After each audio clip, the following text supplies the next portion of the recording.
এক ছিল সাধারণ এক গ্রাম। সেখানে থাকতেন এক দরিদ্র কাঠুরে, নাম ইউসুফ।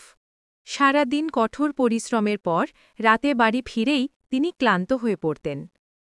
কিন্তু তার একটি অভ্যেস ছিল, ঘুমানোর আগে তিনি আল্লাহর কাছে দোয়া করতেন যেন তার পরিবারকে নিরাপদে রাখেন।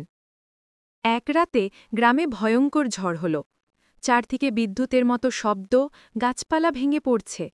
মানুষ ভয় আর আতঙ্কে রাত কাটাচ্ছে। কিন্তু ইউসুফের ছোট্ট কুঁড়ে ঘরটে আশ্চর্যভাবে অক্ষত রইল।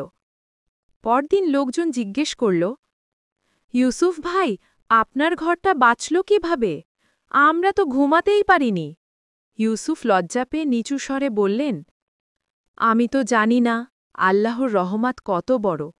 শুধু একটাই করি, প্রতিদিন ঘুমানোর আগে সূরা বাকারার শেষ 2 আয়াত পড়ে নিই। নবীজি সাল্লাল্লাহু আলাইহি ওয়াসাল্লাম বলেছেন, যে ব্যক্তি রাতে এগুলো পড়বে তা তার জন্য যথেষ্ট হবে।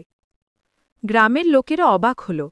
তারা বুঝল, আসল শক্তি তো মানুষের নয়, আল্লাহর কাছে সাহায্য চাওয়ায়।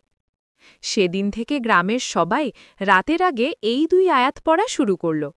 ধীরে ধীরে গ্রামে শান্তি নেমে এলো। মানুষের ঘর ভাঙে, জীবন বদলায়, কিন্তু সূরা বাকারার শুধু শেষ 2 আয়াত তাদের হৃদয়ে নিরাপত্তা আর সান্ত্বনার আলো জ্বালিয়ে রাখল।